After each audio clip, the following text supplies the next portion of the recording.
कभी ना बदले बाबा तेरा मेरा प्यार, कभी ना बदले होगा था तेरा मेरा प्यार, कभी ना बदले बाबा मेरा ये विचार, कभी ना बदले बाबा मेरा ये विचार, कभी ना बदले बाबा तेरा मेरा प्यार, कभी ना बदले हो दाता तेरा मेरा प्यार। अब ताली बजाओ हमको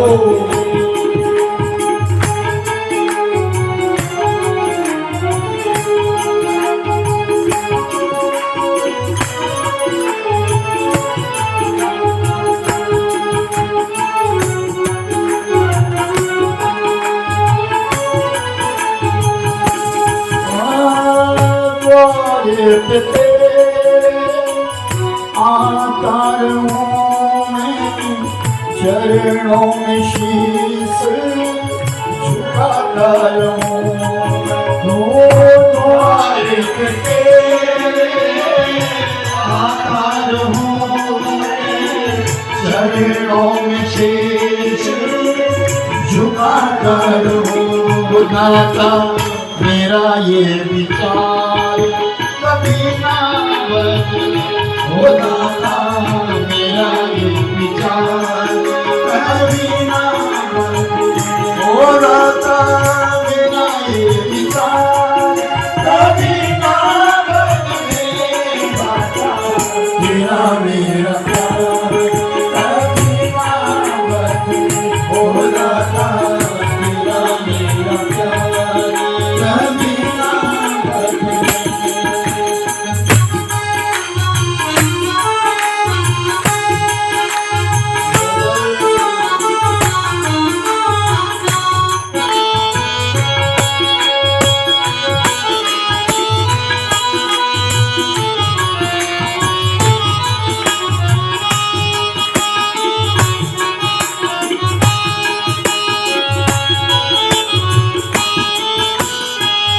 अपना हो या चाहे बेगाना, रूठे चाहे सारा जमाना हो, अपना हो या चाहे बेगाना, रूठे चाहे सारा जमाना, अपना हो चाहे बेगाना, रूठे चाहे सारा जमाना, वो चाहे सारा संसार यूं ही बदले, वो चाहे सारा संसार भले ही बदले, वो दाता तेरा मेरा प्यार कभी ना बदले, दाता मेरा ये विचार कभी ना बदले, दाता मेरा ये विचार कभी ना बदले, दाता तेरा मेरा प्यार कभी ना बदले, दाता तेरा मेरा प्यार कभी ना बदले, दाता तेरा मेरा प्यार कभी ना बदले, कभी ना बदले, हो दाता तेरा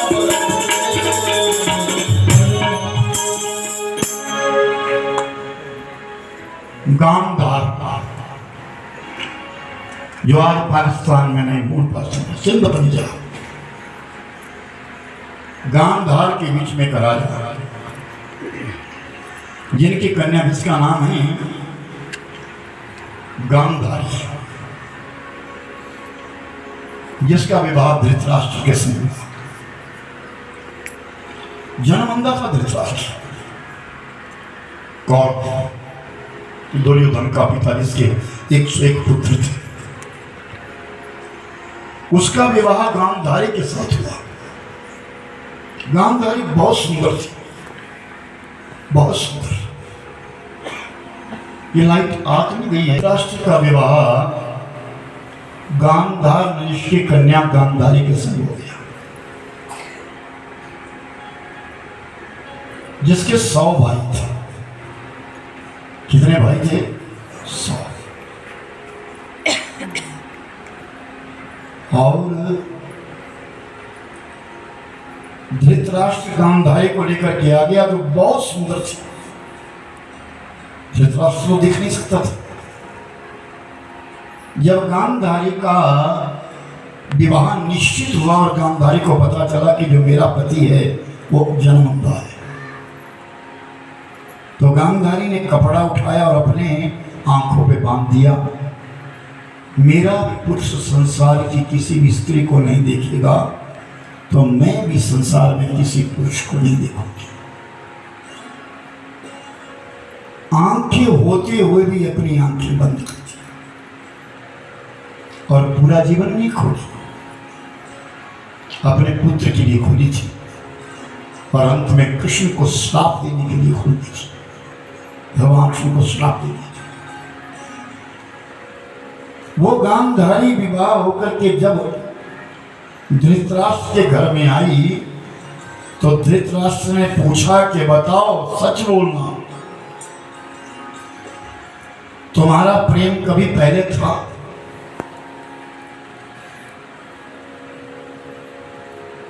किसी से तुमने प्रेम किया? तो गांधारी ने कहा, क्योंकि सत्य वक्ता हुआ करते थे, मेरा प्रेम तो नहीं था, लेकिन मेरे पिता ने मेरा विवाह एक बकरे के साथ कर दिया था। कारण उसकी कुंडली में कोई ऐसा योग था कि जिससे ये विवाह करेगी उसकी तत्काल मौत होगी। तो मेरे पति को सुरक्षित रखने के लिए मेरे पिता ने मेरा विवाह बकरे के साथ कर दिया। तो क्या तुझे उस बकरे से प्रेम हुआ? तो गांधारी ने कहा, अपने पति से सब प्रेम करते हैं। 100 भाइयों के सहित पिता को उठाया और अपने कारागार में बंद कर दिया धृतराष्ट्र ने। और उनके लिए दंड क्या दिया? भोजन नहीं देना, भूखे मार, एक मुट्ठी चावल का दाना फेंक देना, इसे खा। उन भाइयों की उम्र 6 और 7 साल थी। अनाज ना मिलने से सबसे पहले गांधारी का पिता की मृत्यु हुई, फिर भाई मरने लगे। फिर छोटे भाइयों ने विचार किया, हमारे बीच में जो शकुनी है लगता है बड़ा गुणवान है, ऐसा करो हम मर जाएंगे, इस शकुनी को रखो और ये शकुनी हमारा बदला देगा। तो अपने हिस्से का जो अनाज था वो शकुनी को खिलाने लगा। 100 भाइयों में से शकुनी बच गया और शकुनी जो है आज नौजवान हुआ है। तो शकुनी ने मन ही मन में विचार किया, जिस प्रकार मेरा कुटुंब का विनाश किया धृतराष्ट्र, मेरा भी वचन है तेरे कुटुंब का विनाश नहीं करूंगा। और वो शकुनी गांधार नहीं गया, अपनी बहन के पास ही रहने लगा, धृतराष्ट्र के पास रहने लगा, अपनी बिलक बिलक चालें जो है वो चलने लगा। किसी ना किसी प्रकार ये कौरवों और पांडवों का युद्ध हो जाए और उस युद्ध के बीच में कौरवों की भी मौत होगी और पांडवों की भी मौत होगी। इस वंश को समाप्त कर दूंगा। याद रखना, द्वेष बहुत बुरी चीज है। कहते हैं तलवार का घाव भर जाता है, लेकिन वाणी का जो घाव है ना वो कभी भरता नहीं है। शब्द संभल कर बोलिए, शब्द संभल कर बोलिए, शब्द के ना हाथ ना पांव। एक शब्द है औषधि और एक शब्द है घाव। किसी रोगी के पास तुम मीठा बोलो तो उसके लिए अमृत लगेगा, सुख मिलेगा, और किसी के पास तुम कटुवाणी बोलो ना तो उसका कलेजा फट जाएगा, उसका कलेजा फट जाएगा।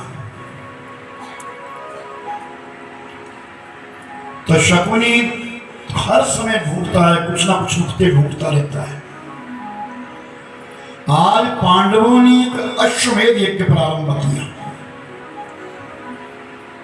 शकुनी को मालूम हो गया कि अगर यह यज्ञ पूर्ण हो गया, सोना नहीं, अश्वमेध यज्ञ अगर पूर्ण हो गया, उसमें संकल्प है कि किसी को भी निराश नहीं करना। जैसे ये यज्ञ हो रहा है, इस यज्ञ से अगर कोई रूठ के चला जाता है, इस यज्ञ से अगर कोई भूखा चला जाता है रूठ करके, तो घर वालों को दोष लगता है। उसको तो दोष भाई होगा ही होगा, जो बिना अपराध के वैसी भाग जाएगा उसको तो दोष लगेगा यज्ञ के भोजन का त्याग करने का, लेकिन घर वालों को भी दोष लगेगा कि तुम्हारे यज्ञ से कोई चला गया। शकुनी ने विचार कर लिया कि इस यज्ञ को कैसे ना कैसे विध्वंस करना। क्या करना? क्रोध आ जाए। किसके लिए क्रोध आए? कृष्ण को क्रोध आए, क्योंकि उस यज्ञ के जो अधिष्ठाता थे वो भगवान कृष्ण थे। तो ऐसी युक्ति रचने लगा शकुनी। क्या किया जाए, क्या किया जाए? तो शकुनी को याद आया कि जो शिशुपाल है, वो शिशुपाल कृष्ण से बैर करता है। वो शिशुपाल अगर आ जाता है और शिशुपाल आकर के कृष्ण भगवान को गालियां देगा, पांडवों से पंगा लेगा और कृष्ण उसको मारेंगे। वो गालियां दे देगा और इनको क्रोध आएगा, पांडवों को क्रोध आएगा, कृष्ण को क्रोध आएगा, और क्रोध आने से यज्ञ निष्फल हो जाएगा। तभी तो बोला कि जो यज्ञ अनुष्ठान करने वाले हैं उनको उस दिन क्रोध पी लेना चाहिए, व्रत के दिन क्रोध पी लेना चाहिए। कोशिश करो अपनी ओर से। कामेन कर्मणा स्यात्, कामना करने से कर्म नष्ट होता है। लोभेन भक्ति नाशं च, लोभ करने से भक्ति चली जाती है। क्रोधेन ज्ञान नाशम, क्रोध करने से ज्ञान नष्ट होता है। जितनी देर हम क्रोध करते हैं ना, उतनी देर वो स्थान के ऊपर जो है ना, जहाँ हमारा ज्ञान था, ज्ञान किनारे हट गया, क्रोध बस जाएगा और क्रोध वो काम करेगा जो हमें पसंद नहीं है, जो अच्छा नहीं है। क्रोधी व्यक्ति कुछ भी कर सकता है, वो कर्म खाटता है। अब शिशुपाल को शकुनी ने बुला लिया। शिशुपाल चल चले, पांडव यज्ञ कर रहे हैं। और शिशुपाल तो अभिमानी था, क्योंकि शिशुपाल को पता मेरी मौत ही नहीं है, मुझे कोई नहीं मार सकता। तो शिशुपाल आया और आकर के उद्यम मचाने लगा। पांडवों की यज्ञ को नष्ट करने के लिए कई प्रकार के उद्योग किए उसने। पांडवों को समाप्त करने के लिए, क्रोध दिलाने के लिए कई कुछ करने लगा। आखिर में युधिष्ठिर एकदम शांत है, क्योंकि वो धर्मराज का अवतार है और कृष्ण ने कह दिया था तुम पांडवों में कोई क्रोध नहीं करेगा, मैं स्वयं संभालूंगा। कौरव तुम्हारे यज्ञ को भ्रष्ट करने के लिए नाना प्रकार के उपाय करेंगे, इसलिए तुम क्रोध नहीं करोगे। जब भी कोई विपत्ति आती थी तो आगे कृष्ण हो जाते थे। और आज जब वो सामने शिशुपाल आया तो शिशुपाल नाना प्रकार की गालियां देने लगा। जब भगवान शिव को गालियां देने लगा तो भगवान ने गोटियां ले ली और गिनती करने लगे। शिशुपाल गिनती करता है, उसको मालूम है मैं 100 से ऊपर गाली नहीं दूंगा, मेरी मौत हो जाएगी। तो शिशुपाल जो है भगवान को गाली देता है और एक गोटी छुपा देता है। गाली देता है फिर गिन लेता है, उनको गिनने लगा, गोटियां गिनने लगा। 99 गालियां देता है और चुप हो जाता है, वो चुप हो जाता है। फिर दूसरा दिन आता है, फिर दूसरे दिन फिर गालियां देता है, 99 गालियां देता है, फिर चुप हो जाता है। तंग हो गए पांडव, हमारे अधिष्ठाता के लिए गालियां दे रहा है, कृष्ण भगवान के लिए बुरा कहता है, भला उसके मुख से निकलता ही नहीं है। नाना कभी तो चोर है, तो वेतन है, तेरी इतनी गोपियों को रखा हुआ है, तो ऐसा है, तो वैसा है, तूने नाम बदनाम कर दिया, यदुवंश का नाम बदनाम कर दिया। भगवान को गालियां देता चला गया, लेकिन देता था 99 और फिर हट जाता, चुप हो जाता था। एक दिन भगवान चले आए, एक उसकी गोटी चुरा ली, एक गोटी चुरा ली उसने, बस यही से गोटी चुरानी थी। उसने सोचा 99 हुई, वो हो गई 100 की, और 100 पूरी हुई कि भगवान के हाथ का सुदर्शन चक्र निकला और शिशुपाल की गर्दन कट गई। उस शिशुपाल की कथा है कि रुक्मी ने जाकर के शिशुपाल के हाथ में कंकण बांध दिया, शिशुपाल मैं अपनी बहन रुक्मणी का विवाह तेरे संग में करूंगा, तो बारात लेकर के आ जाना। और रुक्मी नहीं चाहती, रुक्मणी नहीं चाहती कि मैं शिशुपाल से युद्ध करूं, क्योंकि वो तो दानव है, उससे विवाह नहीं करूंगी। युद्ध करता है वो दानव है, मैं उसके संग में विवाह नहीं करूंगी। और रुक्मणी ने भगवान को पत्र लिखा, मुझे ले जाओ। और भगवान कृष्ण गए और रुक्मणी को हरण करके ले आए, और हरण करके ले आए द्वारिका के बीच में, और द्वारिका के बीच में फिर दोनों का, भगवान कृष्ण और रुक्मणी का विवाह संपन्न हुआ।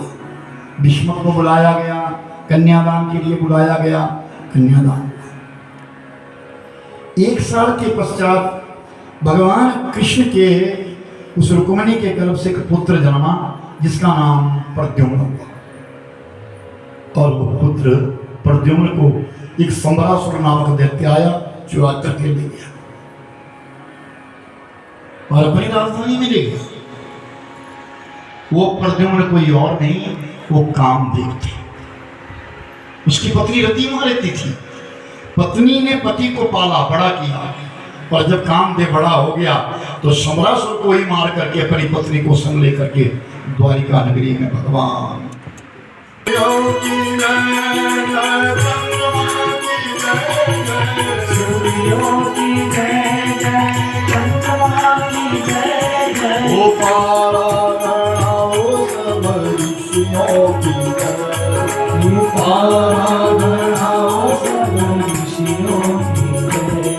हरे गोविंद जय जय गोपाल जय गोविंद जय जय गोपाल जय हरे गोविंद जय जय गोपाल जय गोविंद जय जय गोपाल जय।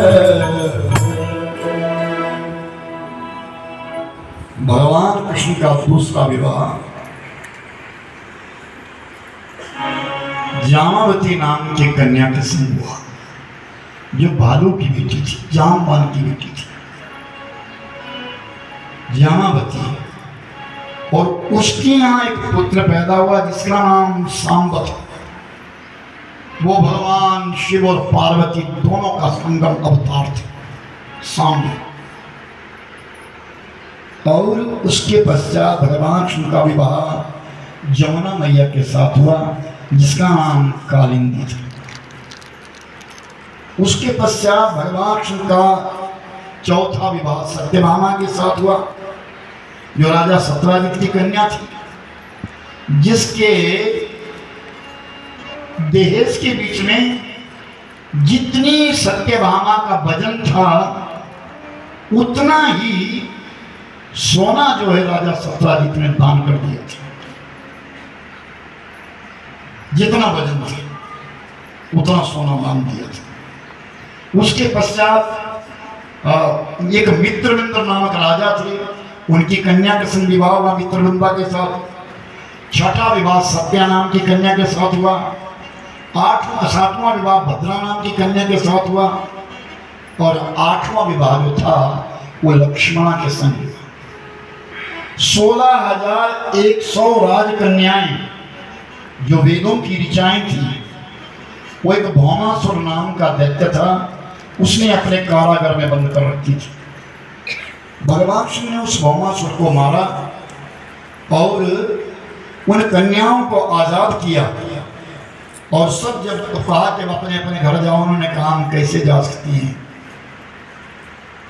कोई स्त्री किसी के यहाँ रह जाए, कोई कन्या किसी के यहाँ रह जाए तो कलंकित हो जाती है, हमको कौन अपनाएगा। कृष्ण हम आपकी शरण में हैं, आप ही हमारे संग विवाह करें।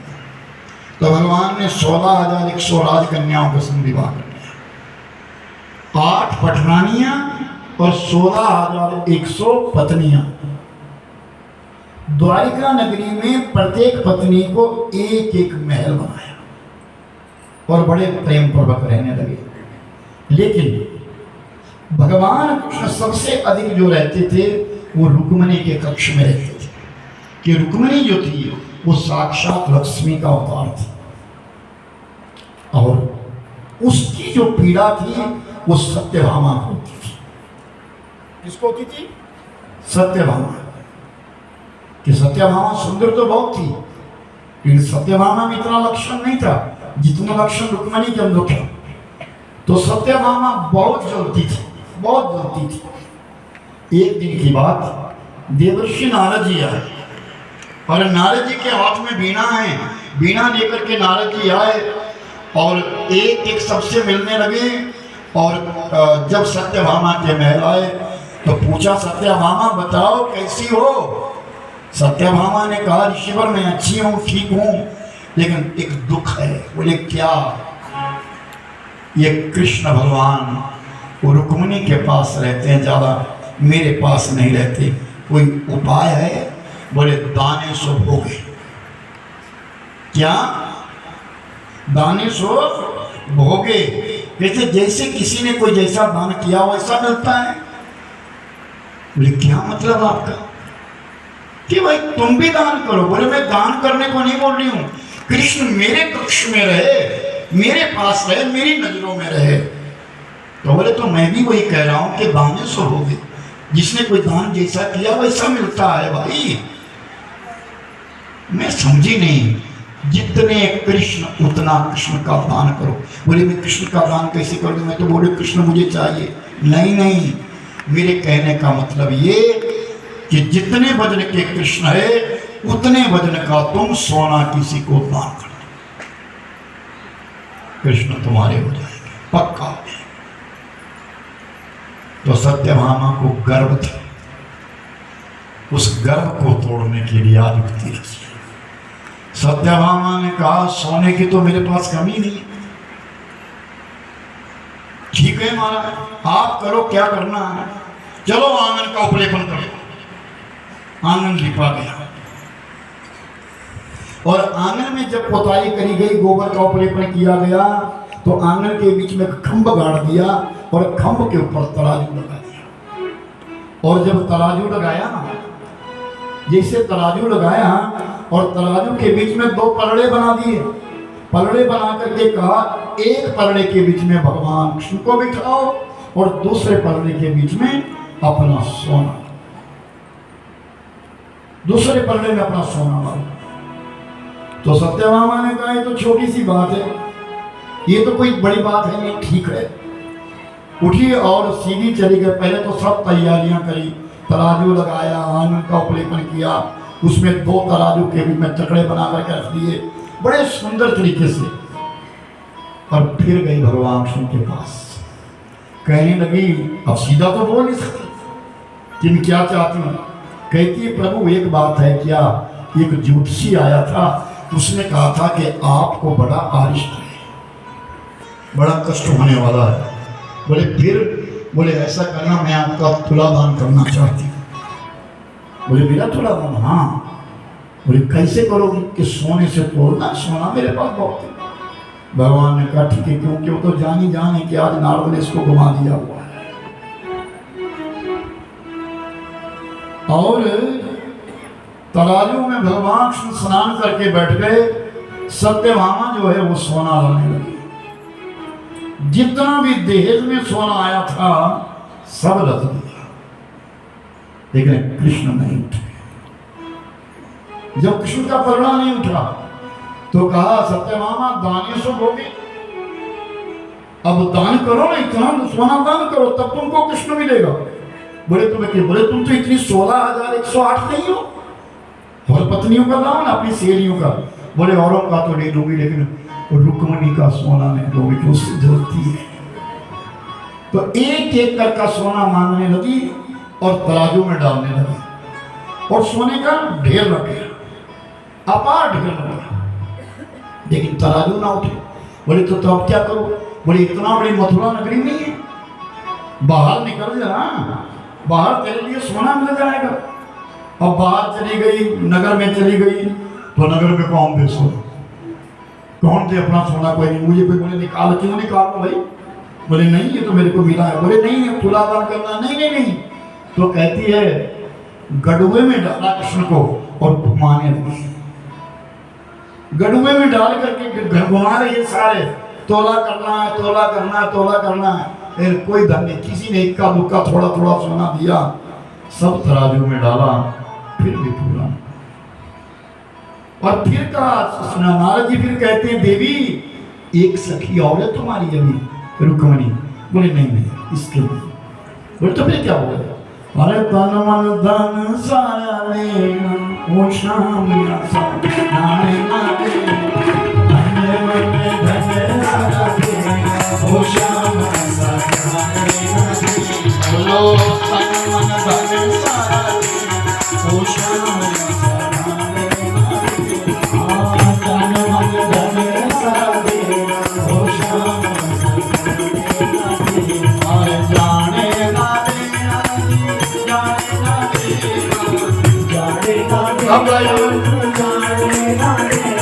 ओ मन सखिया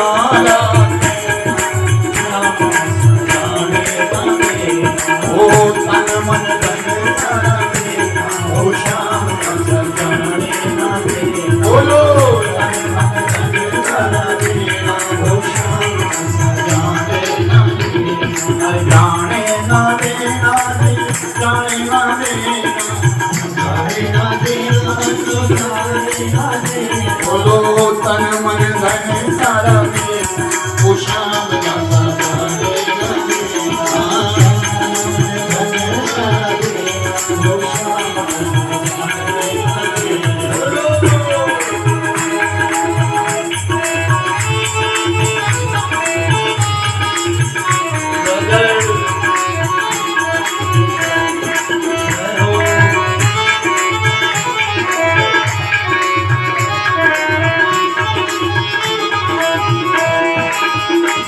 पलड़े बिच शाम बिठाया, एक पलड़े बिच शाम बिठाया, एक पलड़े बिच शाम बिठाया, एक पलड़े बिच शाम बिठाया।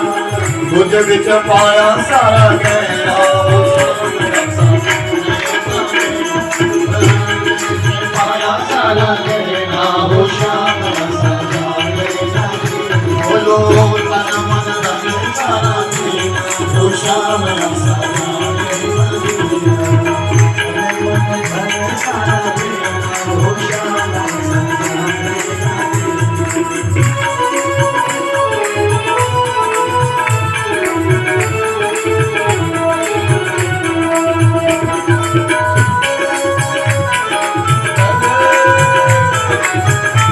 सब ताली बजाना बहुत से।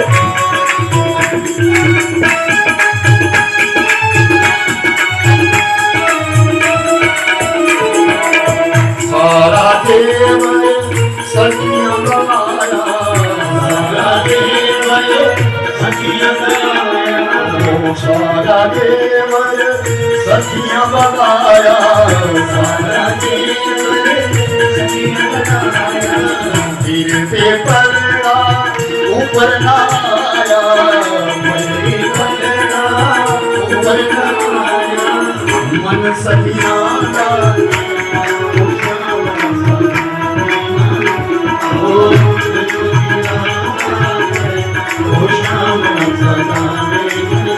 बोलो तन मन धन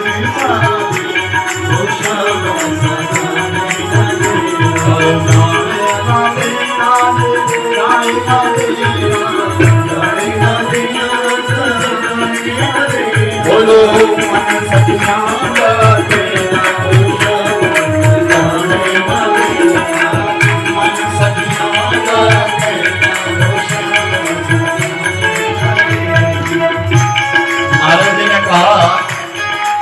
सत्यभामा अभी एक और है, वो गहना भी लिया जब सोना रुक्मिणी से तो मांग तो शर्म आ गई है, तराजू में बिठाया गोपाल के लिए, पलड़ा तो उठी नहीं है तो शर्म है, लेकिन नीचे आंटे करके चली गई और रुक्मिणी से कहती है बहन ज्योतिषी ने कहा था कि कुछ आरिष्ट है और तराजू में भगवान को बिठाया है, गोपाल को बिठाया है, तेरे पास भी जो सोना है वो लेकर के आए, हमें दूल्हा दान करना है। रुक्मिणी ग्रामी लक्ष्मी का अवतार बाहर क्या किया, तुलसी का चौरा था, उस तुलसी के चौरे से पत्ता उठाया, ओ एक तुलसी का पत्ता लाया, एक तुलसी का पत्ता लाया, उस पर राधा नाम लिखाया, उस पर राधा नाम लिखाया, पलड़ा ऊपर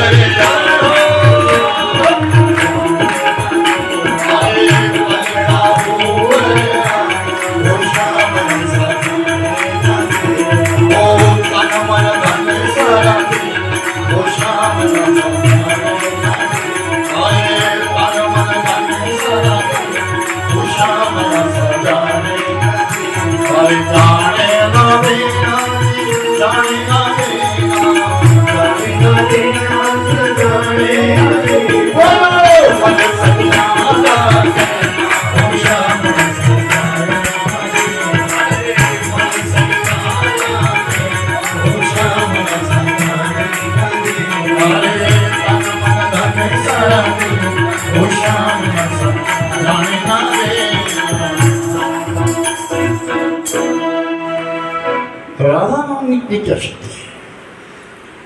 सुनिए अब ध्यान से, जो तुम राधे राधे बोलते हो, आज कथा उसी नाम पर आकर के अटक गई है, वो राधा है। 16,108 रानियां हैं, उनका किसी का इतना जेवर भारी नहीं पड़ा जितना का राधा का नाम। और राधा जो वो भगवान की प्रियासी देवी है, तो राजा परीक्षित ने प्रश्न किया, महाराज मैं जानना चाहता हूं वो राधा है क्या? क्या राधा इतना प्रेम कैसे करती है भगवान से? उनकी पत्नी तो रुक्मिणी है, ज्येष्ठ पत्नी तो रुक्मिणी है, लेकिन दुनिया की जीवा के ऊपर जो राधा राधा नाम आता है वो कारण क्या है? संसार में जहां भी मंदिर बने तो राधा कृष्ण के बने हैं, रुक्मिणी का नहीं बना, कारण क्या है? और रुक्मिणी द्वारिका में भगवान से विलग रहती है, बाहर रहती है। द्वारिका नगरी में खाली भगवान कृष्ण अकेले, रुक्मिणी तो द्वारिका के बाहर है, गुरु का श्राप लग गया था, रुक्मिणी ने तो जान इसकी, रुक्मिणी को श्राप लग गया, द्वारिका के बाहर रहना होगा तेरे लिए, भगवान से बिछोड़ा हो गया था, दुर्वासा ऋषि ने श्राप दे दिया था। एक समय दुर्वासा ऋषि अपने शिष्य को मिलने के लिए चले गए, कृष्ण और रुक्मिणी को मिलने के लिए चले गए। जैसे द्वारिका नगरी के नजदीक पहुंचे तो भगवान कृष्ण ने तुरंत एक सोने का रथ भेजा, मेरे गुरु महाराज आ रहे हैं, सोने के रथ के ऊपर उनको बिठाएं और उन्हें लेकर के आए। सेवक चले गए, और जब सेवक और दरबार ऋषि के सामने खड़े हुए, महाराज आपको सोने का रथ भेजा है, आप इस पर विराजमान हो जाइए। दरबार ऋषि ने कहा मैं इस रथ पर नहीं बैठूंगा, कृष्ण को कहो कि अपनी पत्नी के सहित तुम दोनों आ जाओ। लाइट कृष्ण भगवान से कहा कि महाराज आपको बुलाया है, अपनी पत्नी के सहित आओ। दुर्वासा ऋषि हमारी द्वारिका की सीमा के बाहर खड़े हैं। तो जब भगवान कृष्ण गए और रुक्मिणी गई तो दोनों चरणों में दंडवत प्रणाम करते हैं। महाराज मैंने आपके लिए रथ भेजा, मैं बैलों के ऊपर बैठ करके जाना नहीं चाहता। तुम्हारे अंदर अगर श्रद्धा है तो तुम दोनों पति पत्नी बैल बन जाओ और इस रथ को खींचो। देखो गुरु लोग कैसी परीक्षा लेते थे। कृष्ण भगवान और रुक्मिणी दोनों रथ खींचने लगे, हाथ पांव से चल रहे हैं। तो रुक्मिणी को प्यास लग गई, धरती बड़ी जटिल है, प्यास लग गई। तो इशारा किया प्रभु प्यास लगी है, पानी पीना है। रथ के ऊपर तो गुरु बैठे हैं। तो भगवान श्री ने अपने दाहिने पांव का अंगूठा नीचे दबा दिया, जिससे पानी निकल गया और रुक्मिणी ने पानी पी लिया। रुक्मिणी ने पानी पिया ही कि दरवासा ऋषि ने छलांग लगा दी। गुरु की आज्ञा के बिना जाओ कृष्ण, मैं तुमको श्राप देता हूं, तेरी द्वारिका का पानी पीने के योग्य नहीं होगा। और आज भी द्वारिका में जो पानी है वो पीने के योग्य नहीं है। द्वारिकावासी बाहर से पानी आता है, नमकीन पानी, पी नहीं सकते। और रुक्मिणी से कहा रुक्मिणी आज से तो अपने पति के साथ नहीं रहेगी, कृष्ण द्वारिका में रहेंगे और तू द्वारिका से बाहर रहेगी। ऐसी वो रुक्मिणी तड़पती है। और रुक्मिणी जहाँ उसका मंदिर है आज भी वहाँ एक कुंड है, उसका पानी मीठा है पीने के लिए, बाकी पूरी द्वारिका का पानी जो है वो पीने की योग्य नहीं है।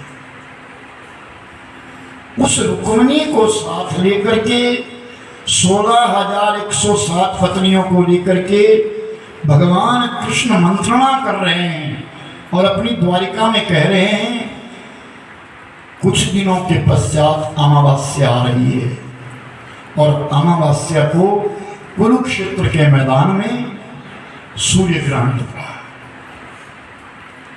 हमको ग्रहण देखने जाना है, हमको ग्रहण देखने जाना है। तो सारे यदुवंशी भी तैयार हो गए, कृष्ण हमको जाना है, हम भी जाएंगे। भगवान कृष्ण ने कहा सब चलो, अपनी 16,108 पत्नियों को सबको कहा चलो सब चलते हैं।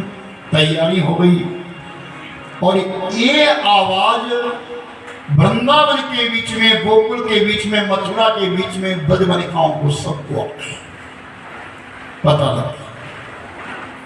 नंद बाबा को पता लग गया, यशोदा मैया को पता लग गया। नंद बाबा बहुत बूढ़े हैं, यशोदा मैया बहुत बूढ़ी है। संसार और सब मतलब के और देख लिया संसार, और देख लिया संसार और सब मतलब के और सब मतलब के और देख लिया संसार और देख लिया संसार और देख लिया संसार।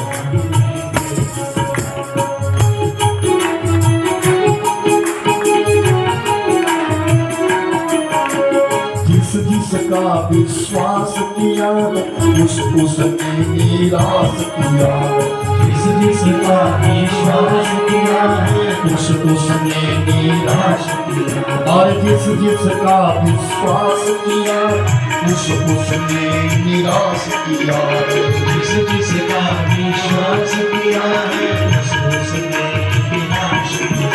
और बनकर रिश्तेदार कम, और बनकर रिश्तेदार और देख दिया, और देख दिया और सब मतलब तेरा, और सब मतलब तेरा देख लिया। एक पेड़ बहुत पुराना हो गया, एक पेड़ बहुत पुराना हो गया। उस पेड़ में ना कुछ तोते रहते थे। एक खोखला बनाया था उन्होंने, वो बढ़िया करके अपने के घोंसले उसके अंदर घुसे रहते थे, बहुत सारे तोते रहते थे। संयोग ऐसा बना जब वो सूख गया तो किसी दुष्ट ने उसको आग लगा दी। जब पेड़ को आग लग गई तो और पक्षी उड़ गए जो ऊपर बैठे थे, लेकिन वो तोते नहीं उड़े। तो सबने कहा चलो भाई आग लग गई है, जल जाएंगे। तो वो तोते कहते हैं कि देखो जब ये हरा भरा था ना तो हम इसकी छाया में रहते थे, इसके फल भी खा लेते थे। आज इसको बुढ़ापा आ गया, ये सूख गया, इसको लोगों ने आग लगा दी, तो क्या हम इसका साथ छोड़ दें? हमें भी इसके साथ ही जल जाना है। बोल सच्चिदानंद भगवान जय। वो पेड़ हमें याद है, वो सिंबड़ का पेड़, पींग लगती थी उसमें, ये लगाया करते थे। सब पुरानी बातें। मैंने इन्होंने कहा ना कि तुम लोगों ने मुझे यहाँ बुलाया तो मैं तो पुरानी बातें बोलूं, क्योंकि हमको उनसे प्रेम है, उन बातों से प्रीति है, हमें लगन है हमारी। हम यहाँ जन्मे हैं, बड़े हैं, पढ़े हैं, और यही हमारी कर्म भूमि पहले रही है। इसी इलाके में तो कर्म किए। आज कथा मालूम तो चलो मैं कहीं भी कथा करूं, किसी भी स्टेट में जाऊं, कहीं भी जाऊं, लेकिन अपना दम तो है नहीं। जननी जन्मभूमि स्वर्गादपि जिगरीय से, जन्मभूमि जो है ना वो स्वर्ग से भी बढ़ करके मानी जाती है। जन्मभूमि को कभी त्याग मत कर, वो जन्मभूमि है हमारी। यहाँ प्रेम है हमारा, यहाँ प्रीति है।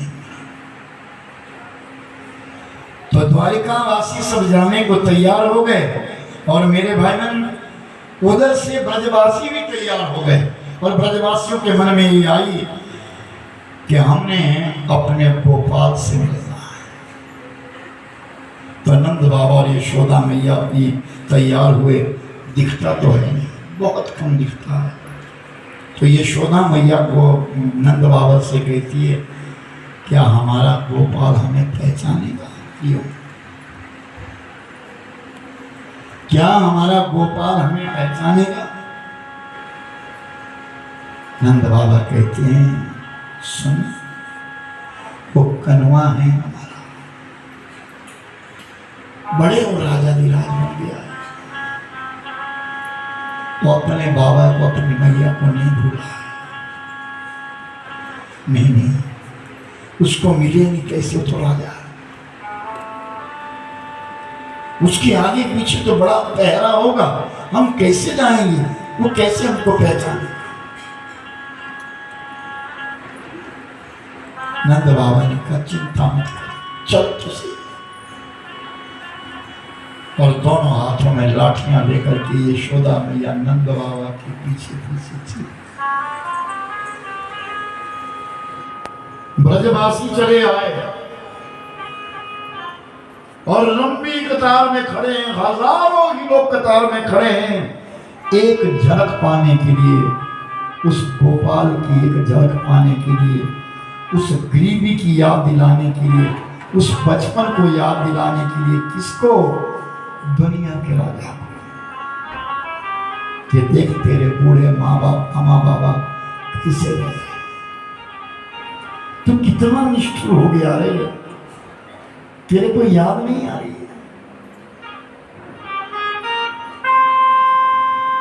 कितना निष्ठुर हो गया तो तेरे को याद नहीं आ रही है? बड़ी लंबी कतार में खड़े हैं और सवारी आई है, जय माधव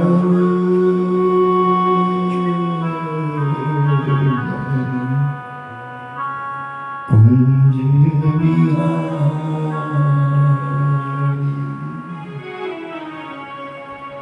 जय माधव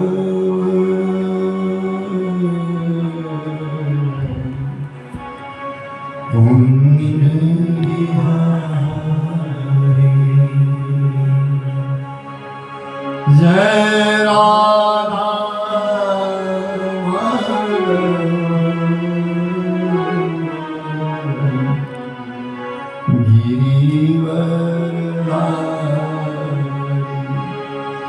जय राधा माधव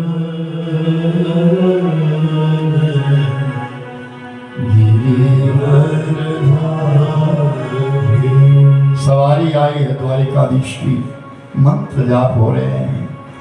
नंद बाबा और यशोदा मैया भीड़ के बीच में फंस गए और चारों तरफ बड़ी धूम मची है कि आज द्वारिकाधीश आ रहे हैं। और जैसे जैसे रथ नजदीक नजदीक आया तो सबका मन उतावला हो गया। हमारे श्याम सुंदर हमारे सामने आएंगे, नीलमणि सामने आएंगे। सब आंखें तरसने लगी और सबके नेत्रों से प्रेम आंसू बहने लगे। देखते देखते जब कृष्ण की सवारी आई ना तो सबकी आंखें दिखती रह गई। नंद बाबा और यशोदा मैया से जो आंसू की धार निकलने लगी वो धरती के ऊपर गिरती चली गई। और जैसे रथ नजदीक आया तो भगवान ने छलांग दी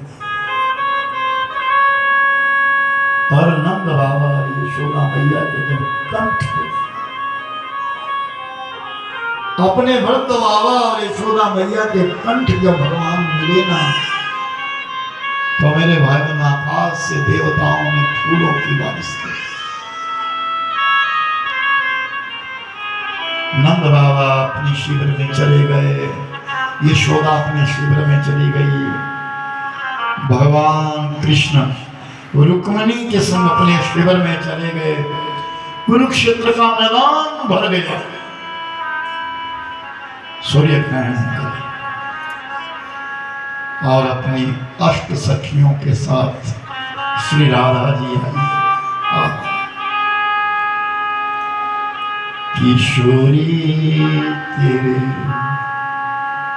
नैनन की बलिया, किशोरी तेरे नैनन की बलिया, किशोरी नैनन की बलिया, नैनन की बलिया, नैनन की बलिया, ओ नैनन की बलिया, नैनन की बलिया, किशोरी नैनन की बलिया, किशोरी नैनन की बलिया।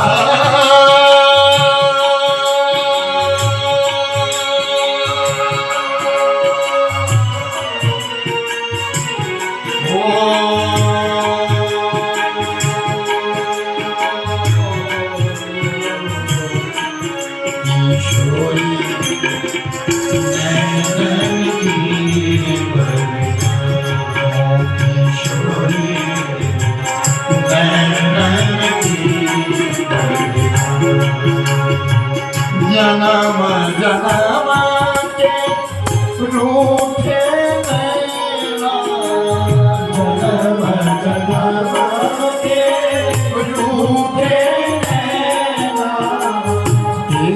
का दर्शन किशोरी चरणन की ओम किशोरी चरणन की चरणन की चरणन की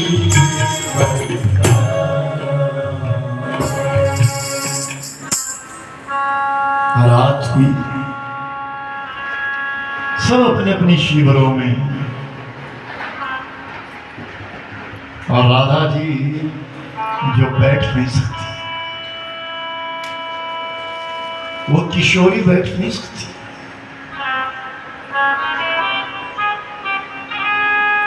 जिस दिन से गोपाल गए, समाजोत्सवं संस्कारेण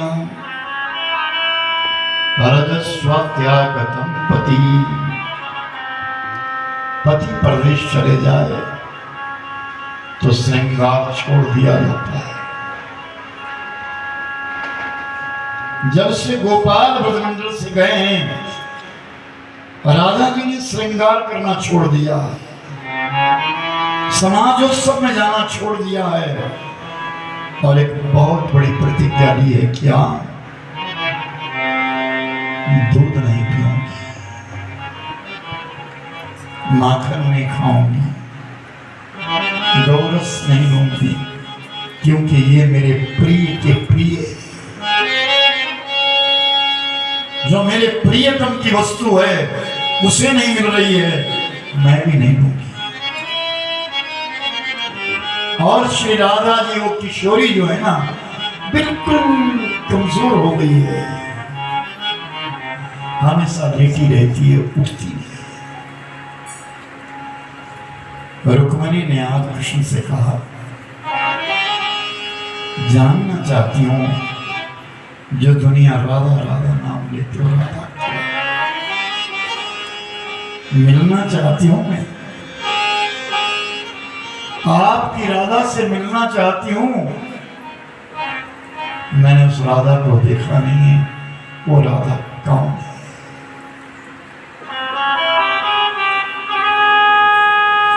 कृष्ण कहते हैं, कुलनी जा मेरी राधा के पास, खाली हाथ मत जाना, गौरस लेकर के जाओ।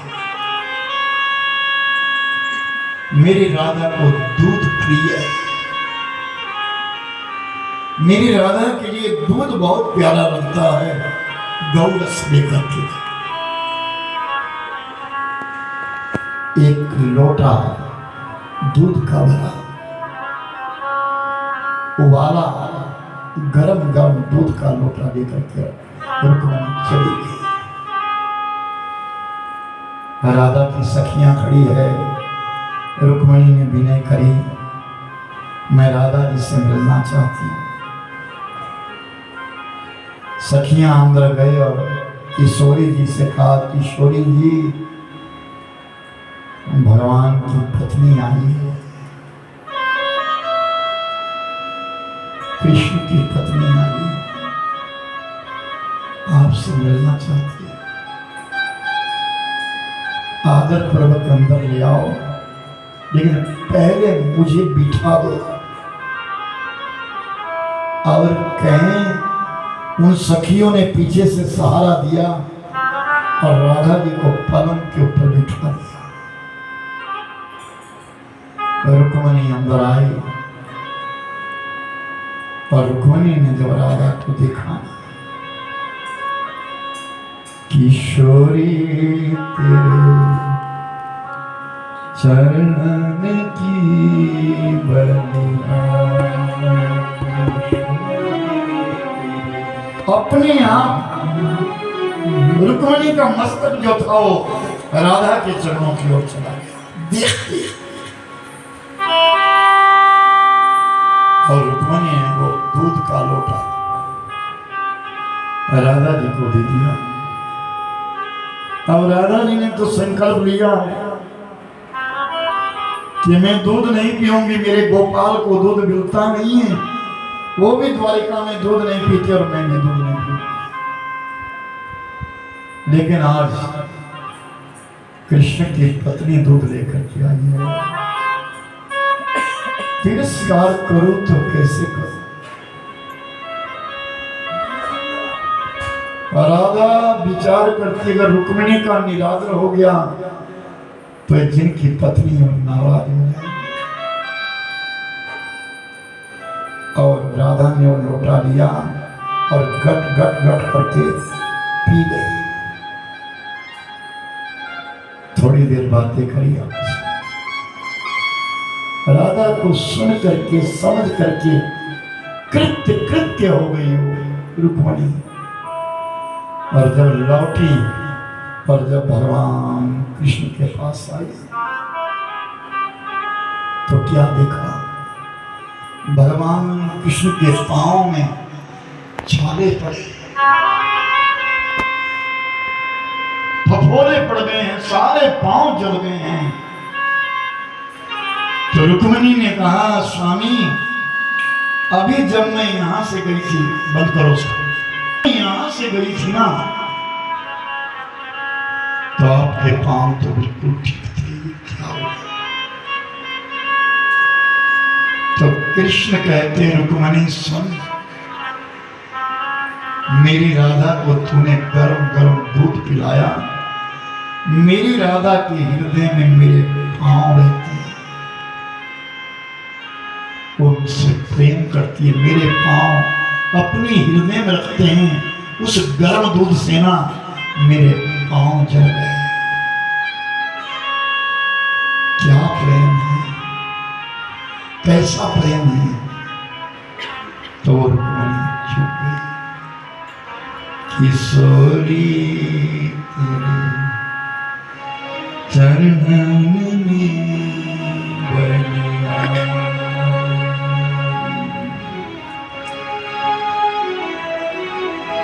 जन्म जन्म के भाग एक राधा जी को राधे तेरे चरणों की श्यामा तेरे चरणों की गर्भोग जो निमनाए राधे तेरे चरणों की ओ श्यामा तेरे चरणों की गर्भोग जो निमनाए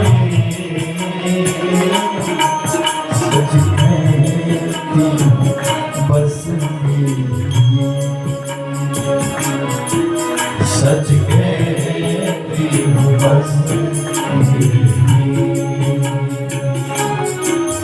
तकदीर बदल जाए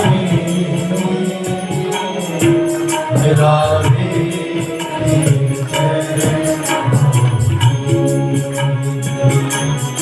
ओ श्यामा तेरे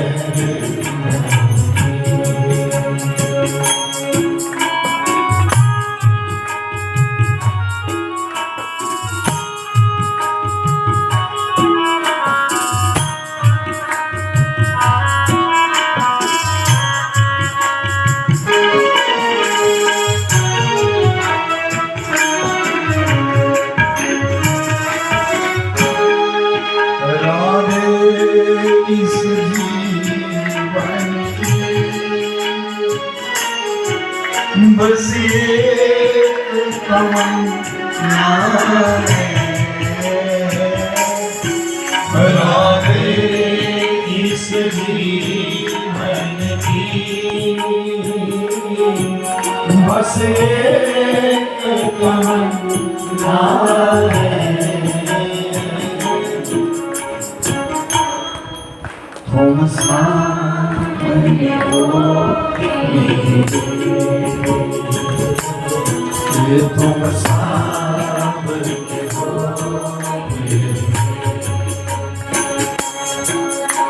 राधा तीन पहले जाने राधे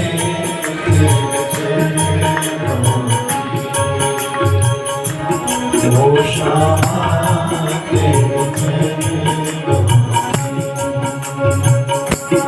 वो गए